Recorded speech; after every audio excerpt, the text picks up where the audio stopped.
નમસ્કાર, હું છું પ્રિયા અને તમે જોઈ રહ્યા છો જનતા કી જાણકારી ન્યૂઝ।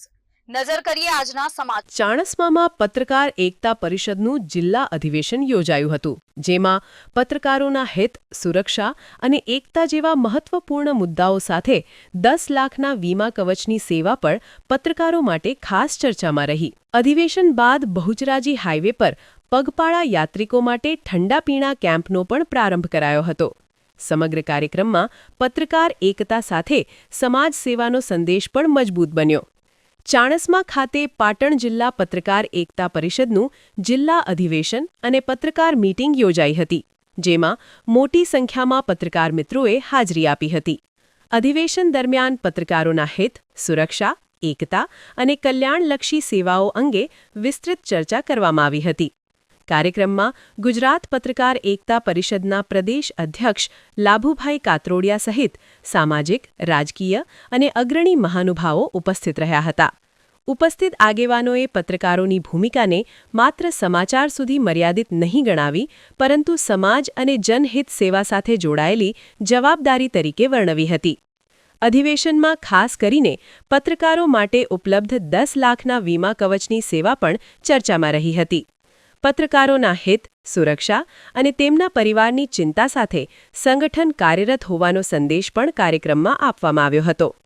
અધિવેશન પૂર્ણ થયા બાદ પત્રકાર એકતા પરિષદ દ્વારા સમાજ સેવાના ભાગરૂપે ચાણસ્માથી બહુચરાજી હાઈવે પર પગપાળા યાત્રિકો અને રાહદારીઓ માટે ઠંડા પીણા કેમ્પનો પ્રારંભ કરવામાં આવ્યો હતો। ઉનાળાની ગરમીમાં યાત્રિકોને રાહત મળે તે હેતુથી આ સેવાકીય આયોજન હાથ ધરાયું હતું। પત્રકારો દ્વારા સમાજના પ્રશ્નોને અવાજ આપવાની સાથે સમાજ સેવામાં પણ સક્રિય ભૂમિકા ભજવાઈ રહી છે તેવો મજબૂત સંદેશ આ સમગ્ર કાર્યક્રમ દ્વારા સામે આવ્યો હતો। કાર્યક્રમ દરમિયાન ઉપસ્થિત આગેવાનો અને પત્રકાર મિત્રોએ પત્રકાર એકતા, સુરક્ષા અને સમાજ સેવા અંગે પોતાની પ્રતિક્રિયા પણ આપી હતી। રિપોર્ટ અનિલ રામાનુજ, રાધનપુર। લાભુભાઈ કાત્રોડિયા, અધ્યક્ષ પત્રકાર એકતા પરિષદ ગુજરાત। આજે પાટણ જિલ્લામાં અમારું પત્રકારનું જિલ્લા અધિવેશન હતું। જિલ્લા અધિવેશનની સાથે સાથે પાટણ જિલ્લાની સેવાકીય પ્રવૃત્તિ કરતા પત્રકારોની એક વિશિષ્ટ કામગીરી એટલે ગઈકાલે કરેલા 2 ઠંડા પાણીના પરબનું ઉદ્ઘાટન, આજે સવારે પોલીસ સ્ટેશન પાસે એક પાણીના પરબનું ઉદ્ઘાટન કર્યું, ત્યાર પછી જિલ્લા અધિવેશન અને ત્યાર પછી આ સેવા કેમ્પનું ઉદ્ઘાટન। એનો અર્થ એ થયો કે પત્રકારો પણ સેવાની પ્રવૃત્તિમાં જોડાયા છે, પત્રકાર પણ સેવા કરી શકે છે।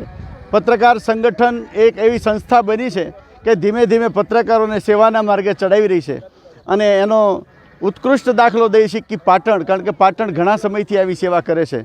એટલે પાટણના આ સેવા કેમ્પ, આ પાણીના પરબ અને જિલ્લા અધિવેશનમાં જે સહયોગી બન્યા છે, જેમણે તન, મન અને ધનથી સહયોગ આપ્યો છે, એ બધાનો આભાર તો વ્યક્ત કરું જ છું, પણ સાથે સાથે પાટણની ટીમની કામગીરીની ખુશી વ્યક્ત કરું છું કે કમલેશભાઈ જેવા વયોવૃદ્ધ વ્યક્તિ યુવાનોની સાથે દોડે અને બધાને સાથે જોતરી અને આવા એક દિવસમાં 4 કાર્યક્રમ ખુલ્લા મૂકે, ત્યારે અમને ગૌરવ થાય કે એક પત્રકારમાં કેટલી તાકાત છે અને કેટલી સેવાની ભાવના છે। અને આ દાખલો આખા ગુજરાતના તમામ જિલ્લાના પત્રકાર સંગઠનને મળશે। એના આધારે બીજા જિલ્લામાં પણ આ સેવાનો ભેખ પત્રકારો ધારણ કરશે, એનું અમને ગૌરવ છે। અને આજની આ કાર્યક્રમના તમામ કામમાં હાજરી આપી અને અમને જે બધું જાણવા મળ્યું છે, માણવા મળ્યું છે, એનો આનંદ વ્યક્ત કરું છું અને બધાનો આભાર વ્યક્ત કરું છું। પત્રકાર એકતા પરિષદ ગુજરાત રાજ્ય કે જ્યાં સેવાકીય કાર્યોમાં હર હંમેશા અગ્રેસર હોય છે, ત્યારે પાટણ જિલ્લાના પત્રકાર એકતા પરિષદનું અધિવેશન પણ આજે યોજાણું અને બીજી સેવાકીય પ્રવૃત્તિમાં આજે બહુચરાજી ચાલતા જતા પદયાત્રીઓની સેવામાં ઠંડા પીણાની બોટલ અને પાણીની પણ સેવા કેમ્પનું આયોજન આજે થયું। અને આજે ચાણસ્મા સચ્ચિદાનંદ આશ્રમની અંદર અધિવેશન ભવ્ય યોજાણું। એની અંદર ગુજરાત રાજ્ય પત્રકાર એકતા પરિષદના અધ્યક્ષ લાભુભાઈ કાત્રોડિયા અને સમગ્ર જિલ્લામાંથી પ્રમુખ અને હોદ્દેદારો અહીંયા આવ્યા અને એમને પણ સારી એવી એમની હાજરીથી સમગ્ર અધિવેશન સુંદર આયોજન થયું અને અત્યારે જ પગપાળા ચાલતા જતા બહુચરાજી યાત્રિકો માટે સેવા કેમ્પ પણ અહીંયા ખુલ્લો મૂકવામાં આવ્યો છે. તો પત્રકાર એકતા પરિષદ કે જ્યાં સેવા કાર્યમાં હર હંમેશા આગળ રહેશે અને રહેતું રહેશે.